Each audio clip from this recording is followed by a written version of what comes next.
Welcome back everyone.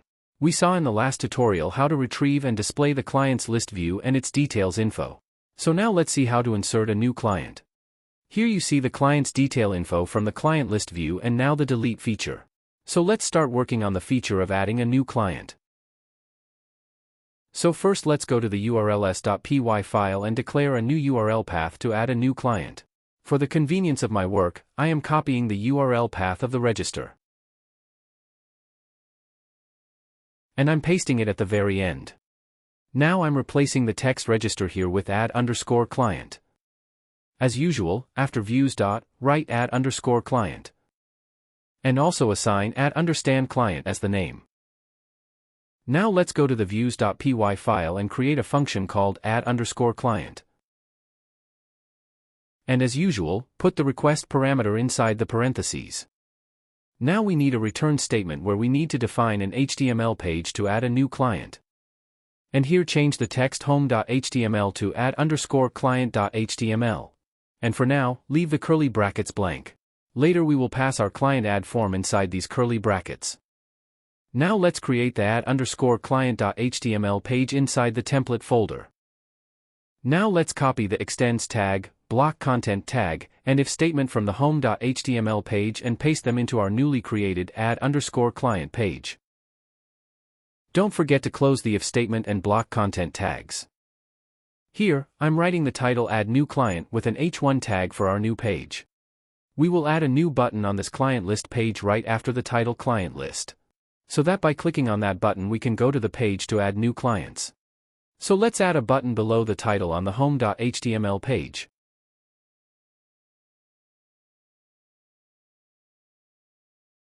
Using a break tag, write the code for the button on the line just below it. I'm actually copying the code for the delete button and pasting it here. Now let's change the class property and write primary. Now change the text delete to add new. Now let's update the URL link. First, we will remove the client ID parameter because we will not be passing any existing client ID to this URL. Because here you see we are not passing any ID in this URLs file. And remove this delete client text. And paste the add_client copied from the URLs file. Now let's check if our new button is showing or not. Reload the browser and see the change. Here you see the add new button. I'll put the button inside the P tag because it will look a little cleaner. Let's check again and notice the change. Now look, it looks a little better now. Actually, it's not such a big deal. Let's click on the add new button and see if we can go to the new page.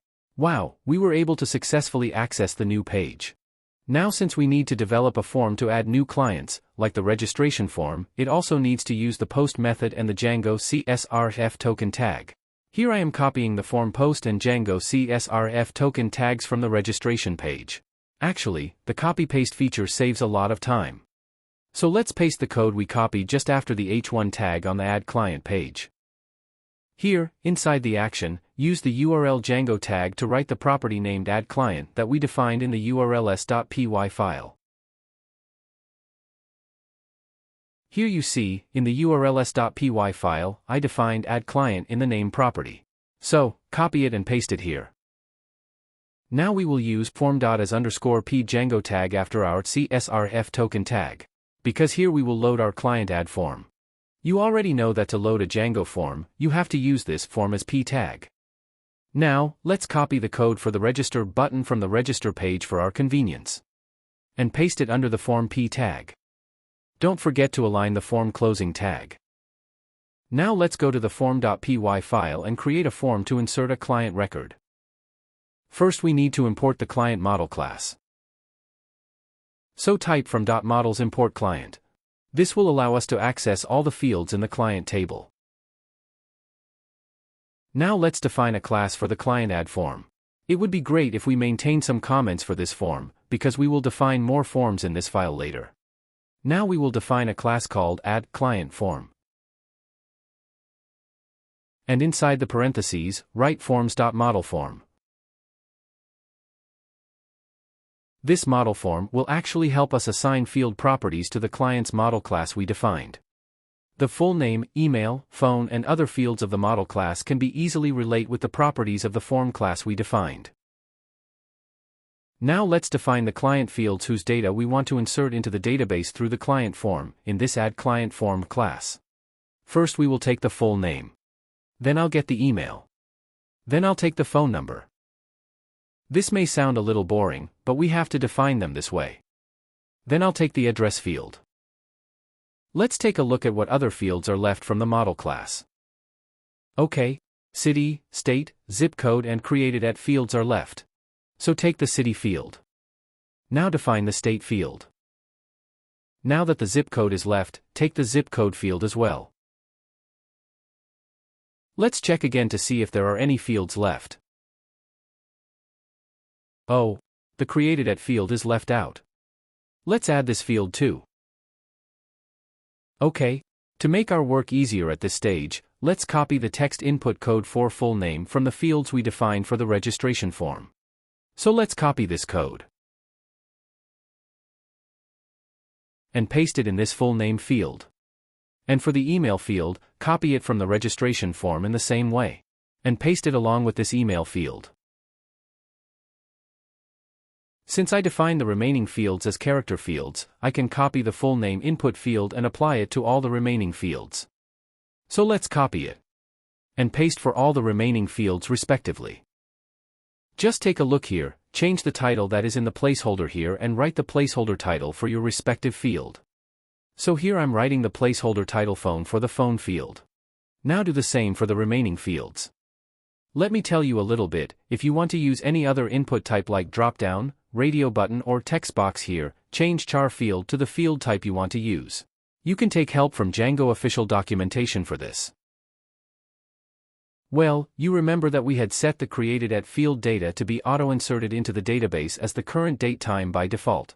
So we don't need to put this field in the form here. Let's delete it, it's not needed, the database itself is capable of handling it. Now let's define the meta class, where we will assign a model class named client. So write model equals client. We will not insert any data of the logged in user into this table, so we will exclude it. So type exclude equals, then type user in parentheses with quotation marks. Put a comma at the end and then save the file. Now let's implement some logic in the views file. First of all, let's import our addClientForm class.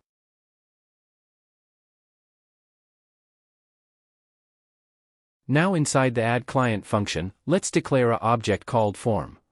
Assign the just imported addClientForm class as an object reference. And inside the parentheses we pass the request and post methods, just like we did during registration. The difference with registration is that here you have to use the OR function and give none, because it will help to check if a user wants to insert data by leaving the form blank. Now we need to check whether the user is authenticated or not. So for that, we copied the if condition from our function above and pasted it here. I'll write the logic for the if condition later, let's complete the logic for the else condition first. So if the user is not authenticated, we will first show the user a message and redirect them to the home page. So, type message.success, then pass the request parameters inside the parentheses. Then add a comma and then a message inside the quotation marks. I am writing the message you have to log in to add new record. And let's redirect to the home page. So type return redirect then type home inside the quotation marks. That's enough for the else condition. Now let's implement the logic for the if condition. We will use another if condition where we will check the post method. So type if request.method equals then type post inside the quotation marks. Now we need to validate the form, so inside this if condition we will have another if condition where we will check whether the form is valid. So type if space form.is valid. This is actually a built-in field validator in Django that validates the fields defined in the model class. Now let's define an object called add_client that will save the client's data to the database. So let's call the form.save method to save the client's data to the database. Now, when the data is saved, a success message should be shown to the user, right? So write message.success. Then, as usual, pass the request parameters inside the parentheses and write a message. In this case, I am writing the message new client added. Now we will redirect the user to the home page where we have a list view of our clients. We missed one thing. That is, if the user is authenticated, we should take them to the client add page, right? So if you are an authenticated user, write return random, then pass the request parameters inside the parentheses.